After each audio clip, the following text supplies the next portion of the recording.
नमस्ते छात्रों। मैं हिंदी प्राध्यापक Singh sir, NES junior college Bhiwandi online के अध्यापन में आप सभी छात्रों का हार्दिक स्वागत करता हूं। आज इस वीडियो में कक्षा 12वीं के हिंदी पाठ्यपुस्तक से एक नए अध्याय का अध्ययन करेंगे। यह पाठ एक कविता है जिसका शीर्षक है चुनिंदा शेर। और इस चुनिंदा शेर के कवि हैं कैलाश सेंगर जी। यह पाठ हमारे पाठ्यपुस्तक हिंदी ईबक भारती से पाठ क्रमांक 9। इस कविता में हम कैलाश सेंगर जी के कुछ चुनिंदा शेरों का अध्ययन करने वाले हैं।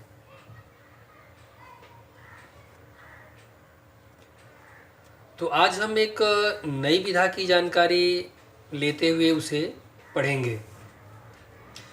देखो छात्रों, कोई भी बात, खोज या विचार अचानक से प्रचलित नहीं होती। धीरे धीरे अपनी पहचान बनाते हुए जन सामान्य के बीच अपने आप को स्थापित करती है। अतः आज का हमारा विषय गजल या शेर का है। तो थोड़ा सा इसके बारे में भी हम जान लेते हैं। साहित्य की प्रत्येक विधा की एक विशेषता होती है।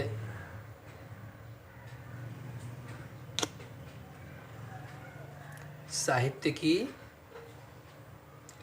प्रत्येक विधा की एक विशेषता होती है।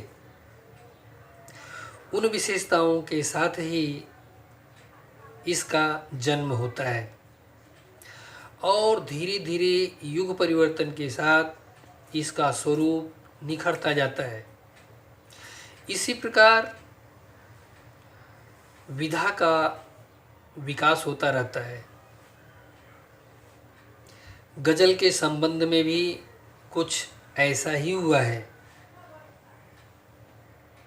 शुरुआती दौर में जब गजल विधा हमारे सामने आई,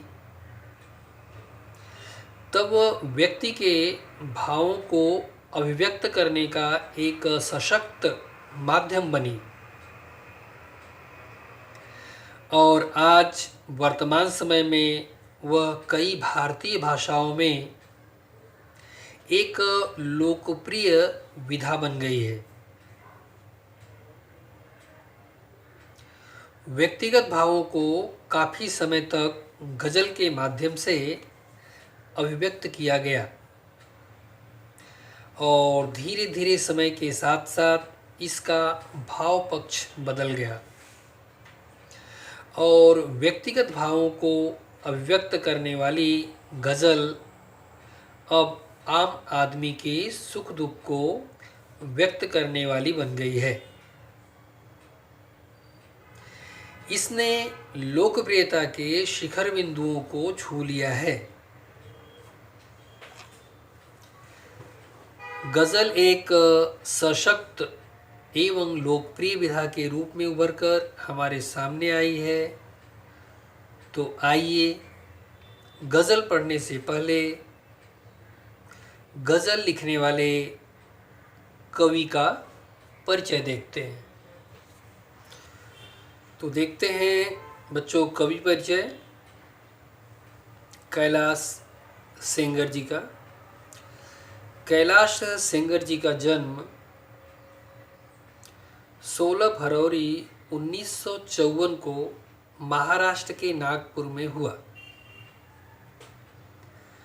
सहज सरल हिंदुस्तानी भाषा में लिखी आपकी रचनाएं सामान्य आदमी की जिंदगी में घुली वेदना, प्रश्न, भावना और उसकी धड़कन को व्यक्त करती है।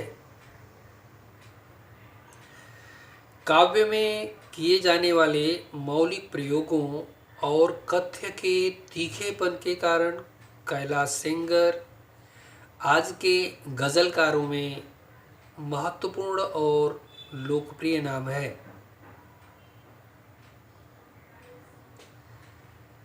गज़ल के अलावा गीत, कविता, कहानी, नाटक आदि विधाओं में आप लेखन करते हैं। पत्रकारिता के क्षेत्र में भी आपका उल्लेखनीय योगदान है। हिंदी के साथ साथ मराठी भाषा पर भी आपका प्रभुत्व है। आपके लेख में प्रस्तुत विचार सोचने को बाध्य करते हैं। आपकी साहित्यिक भाषा पाठकों के मन, बुद्धि को झकझोर कर रख देती है। आइए अब कैलाश सेंगर जी की प्रमुख कृतियां देखते हैं। सूरज तुम्हारा है गजल संग्रह।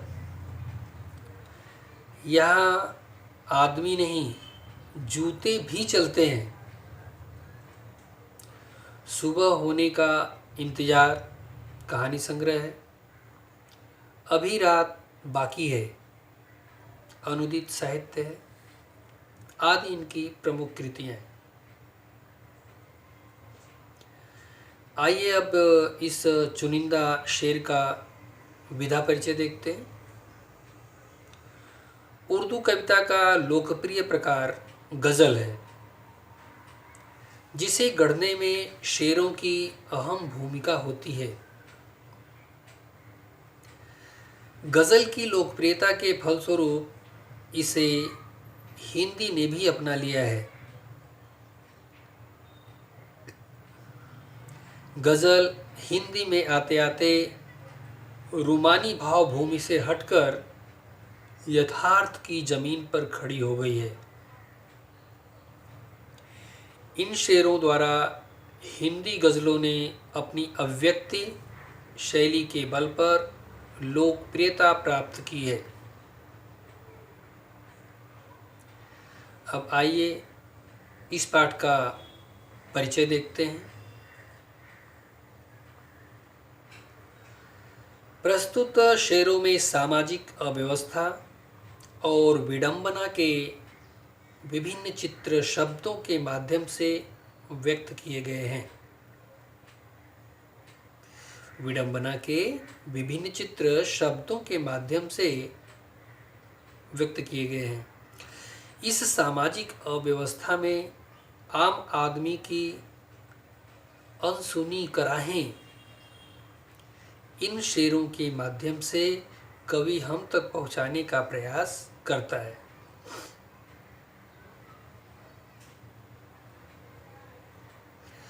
विवशता के कारण आम आदमी अपनी पीड़ा अभिव्यक्त करने में स्वयं को खुद को असमर्थ पाता है।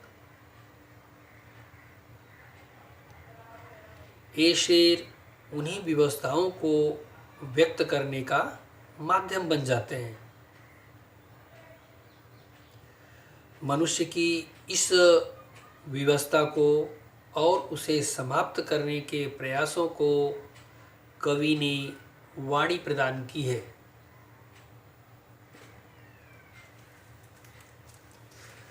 अब हम कविता का अध्ययन करेंगे।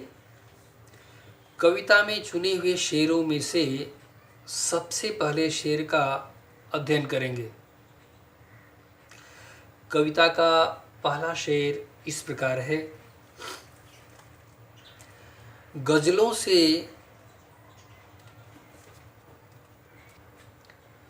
खुशबू बिखराना हमको आता है। गजलों से खुशबू बिखराना हमको आता है। चट्टानों पर फूल खिलाना हमको आता है। चट्टानों पर फूल खिलाना हमको आता है। चट्टानों पर फूल खिलाना इसका मुहावरा है, मुहावरे का अर्थ है, मुहावरा हो गया चट्टानों पर फूल खिलाना। इसका अर्थ हो गया कड़ी मेहनत करना। चट्टानों पर फूल खिलाना, कड़ी मेहनत करना। कड़ी मेहनत से खुशहाली पाना। इस मुहावरे को वाक्य में प्रयोग करेंगे, जैसे हिमानी ऐसी दृढ़ निश्चयी है कि यदि वह ठान ले तो चट्टानों पर फूल खिला सकती है। आइए इस गज़ल का, पहली गज़ल का भावार्थ देखते हैं। उपर्युक्त दो पंक्तियों में कवि ने सामाजिक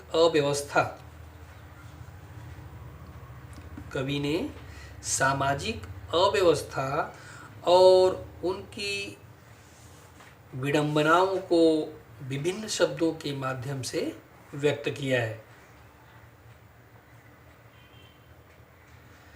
कवि सामाजिक अव्यवस्था को, उनके कराहों को, उनकी वेदना, पीड़ा को हम तक पहुंचाना चाहते हैं। जब व्यक्ति अपनी पीड़ा, असमर्थता को स्वयं व्यक्त करने में असमर्थ होता है, तब ये शेर उनकी विवशता को व्यक्त करने का माध्यम बन जाती है। मनुष्य की विवशताओं, उनकी पीड़ा, वेदना और असमर्थता को समाप्त करने का प्रयास गजलकार ने किया है। हमारे समाज में दो वर्ग है, अमीर और गरीब, या यूं कहें शोषक वर्ग और शोषित वर्ग। उच्च वर्गीय द्वारा सदियों से होने वाला शोषण, आम आदमी का जीवन, संघर्ष और उनकी सच्चाइयाँ, इन सभी को देखते हुए कवि या गज़लकार सावधान करते हुए ईश्वर से एक शिकायत करते हैं कि आम आदमी कई बार ठोकरें खाने के बाद भी उच्च वर्ग द्वारा ठुकराया या दुत्कारा जाता है। ऐसे लोगों को गजलकार अपने गज़लों के माध्यम से चेतावनी देते हुए कहते हैं, फूलों से खुशबू बिखराना हमें आता है, फूलों से खुशबू बिखराना हमको आता है। अर्थात हमें आप कमज़ोर मत समझिए, हमें भी अपनी मेहनत, लगन से अपने कार्यों का परचम लहराना आता है। अर्थात हमें भी खुशबू बिखराना आता है। जिस तरह नदी से, जिस प्रकार नदी का पानी कोमल तो होता है, परंतु वह भी कठोर पत्थरों, चट्टानों को तोड़ता हुआ अपने लिए रास्ता बना लेता है। चट्टानों पर फूल खिलाना हमको आता है।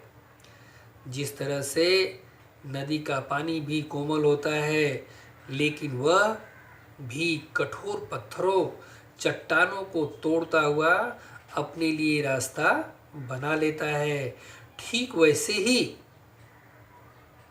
हम भी, आम आदमी भी चट्टानों पर जाकर, यानी कड़ी मेहनत करके फूल खिलाने, अर्थात असंभव कार्य को संभव करने की क्षमता रखता है। अर्थात आम आदमी भी समाज में क्रांति, बदलाव ला सकता है। तो आइए बच्चों, अब हम दूसरी गज़ल की तरफ चलते हैं।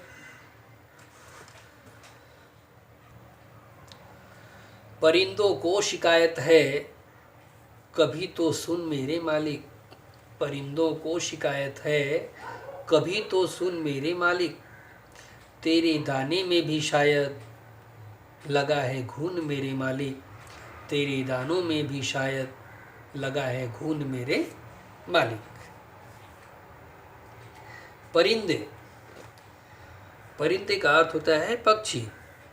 घून, घून एक प्रकार का कीड़ा है जो अनाज को अंदर ही अंदर खा करके खोखला बना देता है। परिंदा यानी पक्षी, यहाँ परिंदा से तात्पर्य मनुष्य से है। मनुष्य के मन में एक शिकायत का भाव है। जिसने उसे जिंदगी दी है उससे वह शिकायत भी करता है और प्रत्यक्ष रूप से ईश्वर के प्रति यह शिकायत है। जो हमें अन्न देता है, हमारा भरण पोषण करता है, अतः उसके लिए यहाँ पर मालिक शब्द का प्रयोग किया गया है। यहाँ पर आम आदमी जो उच्च वर्ग के यहाँ काम करता है और अपना पूरा जीवन उसके यहाँ काम करते हुए बिता देता है, परंतु उसकी इन लोगों को कोई परवाह नहीं होती है। गुलामों जैसा जीवन बिताना पड़ता है। एक तरफ तो ईश्वर ने इतना सुंदर जीवन दिया है, दूसरी तरफ इस जीवन को संभाले रखने के लिए किसी की गुलामी करनी पड़ती है। उसके दिए हुए दुख पीड़ा को झेलना पड़ता है। सच्चाई तो यह है कि वह जीवित तो रहता है, परंतु अपनी सांसों के माध्यम से अपने मन अनुसार कुछ कर नहीं पाता है। दूसरे द्वारा बताए गए रास्ते पर मजबूरन उसे चलना पड़ता है। कवि यहाँ पर मनुष्य की तुलना अनाज में लगे हुए घून, जो एक प्रकार का कीड़ा है, जो अनाज को अंदर से पूरा खा जाता है, अर्थात खोखला कर देता है। ऊपर से तो अनाज ठीक ठाक दिखता है, परंतु वह घून अंदर ही अंदर खोखला हो जाता है। वह घून अंदर ही अंदर खा करके उसे खोखला कर देता है। ठीक उसी तरह से हमारे समाज की व्यवस्था हो गई है। कुछ लोग इस सामाजिक व्यवस्था को खोखला करते चले जा रहे हैं। यही कारण है कि हमारे समाज का जो व्यक्ति अमीर है वह अमीर होता चला जा रहा है और जो गरीब है वह अपने जीवन के दुख, परेशानियों और कठिनाइयों की मार झेलते हुए गरीब ही रह जाता है। अतः इस गजल में गजलकार ने यह इशारा किया है कि उनकी तरफ भी ध्यान देने की आवश्यकता है। तो आइए तीसरे गजल की तरफ हम चलते हैं। हम जिंदगी के चंद सवालों में खो गए, हम जिंदगी के चंद सवालों में खो गए, सारे जवाब उनके उजालों में खो गए, सारे जवाब उनके उजालों में खो गए। चंद, चंद का अर्थ होता है कुछ, उजाला प्रकाश। आइए इस गजल का अर्थ देखते हैं। कवि यहाँ इस गजल में आम आदमी की तरफ इशारा करते हुए कहते हैं कि हमारे समाज का आम आदमी छोटे छोटे संघर्षों, कष्टों, परेशानियों में उलझा रहता है। वह जितना भी उसे सुलझाने की कोशिश करता है वह उसमें उतना ही उलझता चला जाता है। उसके जीवन में कई ऐसे प्रश्न होते हैं जिसका उत्तर वह ढूंढता है, कोशिश करता है उसके सारे प्रश्नों के उत्तर मिल जाए, परंतु इनके ये प्रश्न, या यूं कहें व्यवस्था के उच्च वर्गीय लोगों की जो ऊपरी चकाचौंध है, उसमें इनके प्रश्न कहीं गुम हो गए हैं। समाज में कई ऐसी परिस्थितियां उत्पन्न होती हैं जिसका समाधान सरकार, प्रशासन और कुछ लोग करना चाहते हैं, परंतु उसमें से कुछ लोग ऐसे भी होते हैं जो आम जनता तक उन सुविधाओं को पहुंचने नहीं देना चाहते। अतः आम जनता प्रश्न भरी दृष्टि से देखती तो है, किंतु कुछ हल दिखाई नहीं देता है। उनका यह प्रश्न, उनका जवाब भी इस ऊपरी चकाचौंध में खोकर रह जाता है। इसलिए तो कवि ने कहा है, सारे जवाब उनके उजालों में खो गए। उन प्रश्नों का जवाब उन तक नहीं पहुंच पाता, अर्थात कोई भी सुविधा उन तक नहीं पहुंच पाती। तो बच्चों, इस तीसरी गजल में भी कवि ने आम आदमी के जीवन के दुखों को ही व्यक्त किया है। तो आइए आगे बढ़ते हैं चौथी गजल की तरफ। चट्टानी रातों को जुगनू से वह सवारा करती है, बरसों से एक सुबह हमारा नाम पुकारा करती है, बरसों से एक सुबह हमारा नाम पुकारा करती है। एक सुबह, एक का अर्थ होता है एक। आइए इस गजल का भावार्थ देखते हैं। गजलकार इस गजल के माध्यम से, जुगनू के माध्यम से समाज के शोषित, पिछड़े हुए वर्ग का जिक्र करते हैं। जुगनू एक प्रकार का कीड़ा है जो अंधेरी रात में रेडियम जैसा चमकता है। उसके जीवन में भले ही सूरज की रोशनी न मिले, गरीब वर्ग के जीवन में भले ही सूरज की रोशनी न मिले, वे लोग जुगनू की रोशनी से ही अपने जीवन के संघर्षों को पार करेंगे। यहाँ पर कवि आम आदमी, गरीब की बात कर रहे हैं। यहाँ पर सूरज की रोशनी उच्च वर्ग की प्रतीक है। इसलिए आम जनता का कहना है कि हमारे जीवन में अंधेरा है और हमें सूरज जैसी रोशनी भले न मिले, इसके बावजूद हम जुगनू के प्रकाश से ही अपने जीवन में प्रकाश लाएंगे। अर्थात हमारे पास भले ही ज़्यादा सुख सुविधाएं, धन संपत्ति न हो, फिर भी उस थोड़े से धन या रुपए पैसे में, यानी जुगनू की रोशनी से ही हम अपने जीवन रूपी मुसीबतों को हरा देंगे। उनका यह दृढ़ विश्वास है कि उनके जीवन का अंधेरा, कष्ट और कठिनाइयाँ एक न एक दिन जरूर दूर हो जाएंगी और उनके जीवन में एक नई रोशनी की किरण उनके लिए उजाला लेकर जरूर आएगी।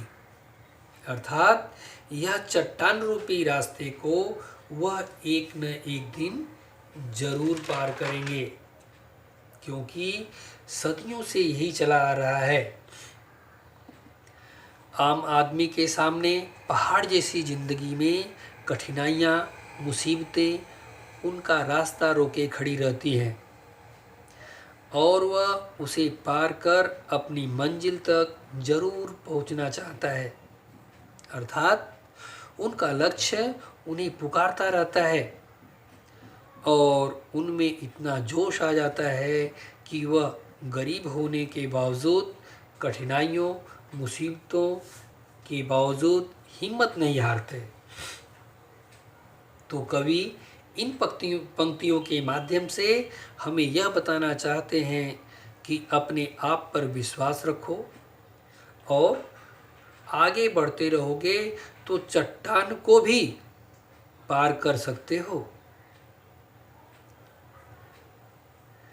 गरीब आदमी इसी उम्मीद पर तो जीता है और अपने जीवन को आगे बढ़ाते हुए सुचारू रूप से जीवन जीता रहता है कि कहीं न कहीं उसके लिए कोई न कोई मंजिल जरूर मिल जाएगी, चाहे कितनी भी कठिनाइयाँ हो, मुसीबतें हो और संघर्ष हो, वह कभी भी हारता नहीं है।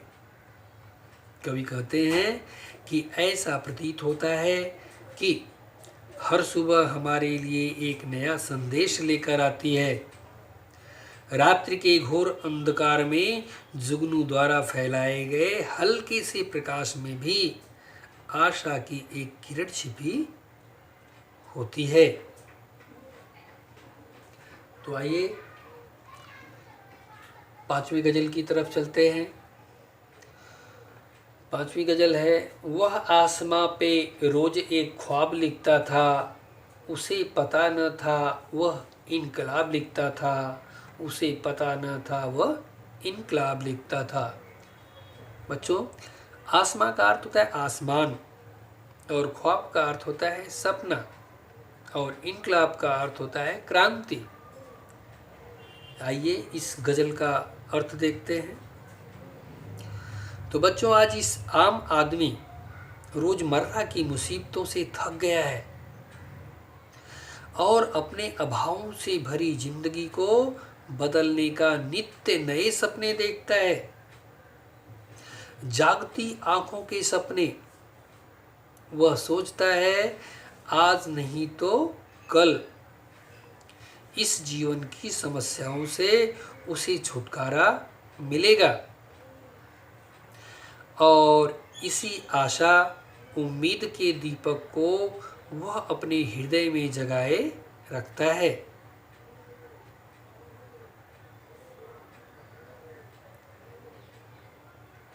उसके हृदय में एक ख्वाब जन्म लेता है कि एक न एक दिन उसका जीवन जगमगा जाएगा, उसकी जिंदगी में जरूर बदलाव आएगा और इन सारी समस्याओं झंझटों से छुटकारा मिल जाएगा। यही सोच, यही विचार उसके मन में पनप रहे हैं।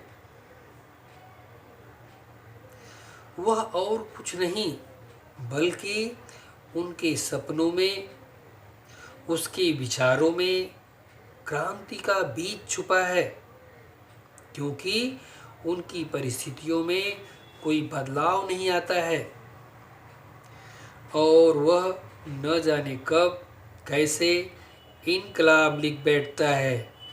इसके द्वारा आसमान पर लिखे गए सपने एक दिन क्रांति का रूप लेंगे और जब क्रांति आती है तो समाज में बदलाव आता है।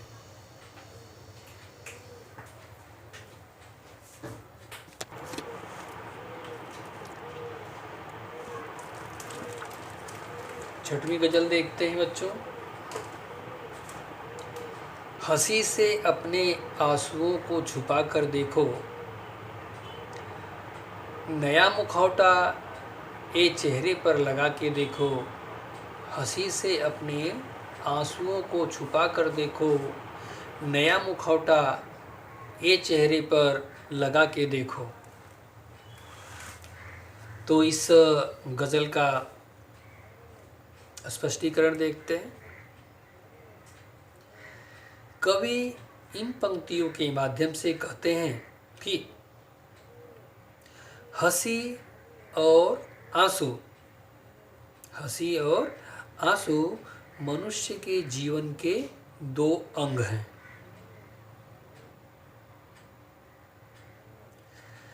आज हर व्यक्ति अपने अपने दुखों से परेशान है। सभी के जीवन में दुख, संघर्ष है, मुसीबतें हैं। वह हर रोज नए कष्टों का सामना करते हुए अपनी जिंदगी के गाड़ी को आगे बढ़ाता चला जा रहा है। परंतु समाज में रहते हुए उसे कई लोगों का सामना करना पड़ता है। उसे यह अच्छी तरह से पता है, सामने वाला भी इतना त्रस्त होकर अपना जीवन बिता रहा है। इसलिए आज का मनुष्य यह नहीं चाहता है कि सामने वाला व्यक्ति अपने दुखों को बताकर उसकी भावनाओं को आहत करे, क्योंकि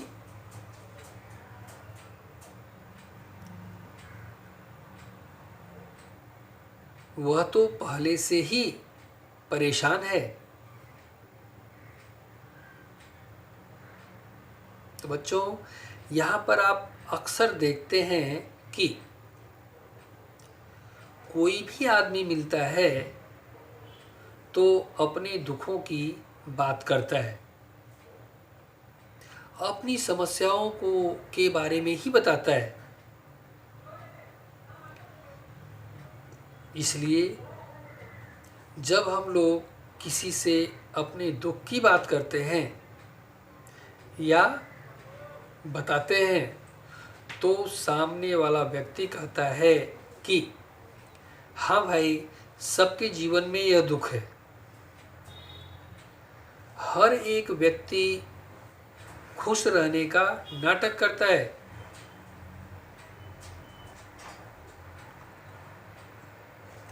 या फिर खुश रहना चाहता है,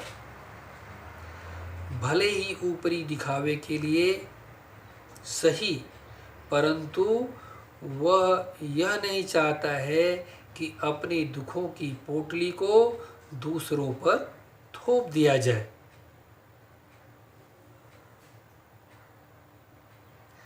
हंसी का मुखौटा लगाकर अपने दुखों को छुपा लेना चाहता है।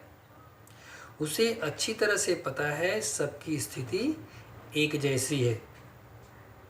इसलिए कवि कहते हैं, अच्छा यही रहेगा कि अपने चेहरे पर एक मुखौटा लगाया जाए और अपने आंसुओं को हंसी से छिपा लिया जाए। आइए बच्चों, इस भाग 1 का अंतिम गजल देखते हैं। वह फकीरों की दुआओं में असर देता है, आँख से इत्र बांटने का हुनर देता है। वह फकीरों की दुआओं में असर देता है, आँख से इत्र बांटने का हुनर देता है। हुनर का अर्थ होता है कला। तो आइए इस दोहे का अर्थ देखते हैं। कवि त्याग और तपस्या के महत्व पर प्रकाश डालते हुए कहते हैं, जहाँ दुख है, संकट है और कठिनाइयाँ हैं, वहीं पर हमारे समाज में कुछ लोग ऐसे भी हैं जो अनेक मुसीबतों का सामना करते हुए भी समाज को तरक्की पर ले जाने और लोगों में सद्बुद्धि का विकास करने के लिए अपने जीवन को त्यागमय बना देते हैं।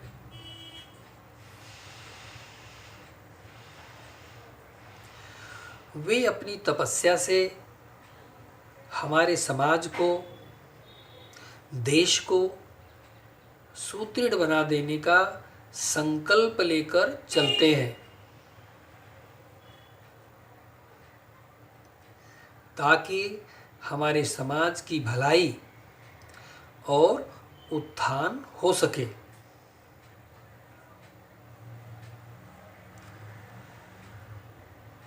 यहाँ पर हमें ईश्वर, फकीरों, साधुओं और समाज की भलाई की इच्छा रखने वाले लोगों को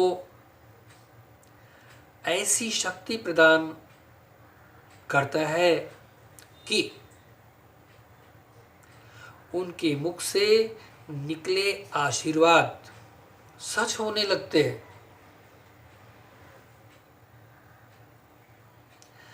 ऐसे लोगों की आंखें मानो करुणा और स्नेह बरसाती रहती हैं।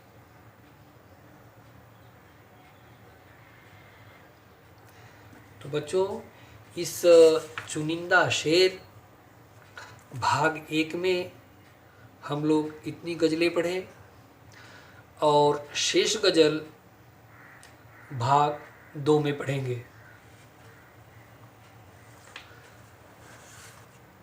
धन्यवाद।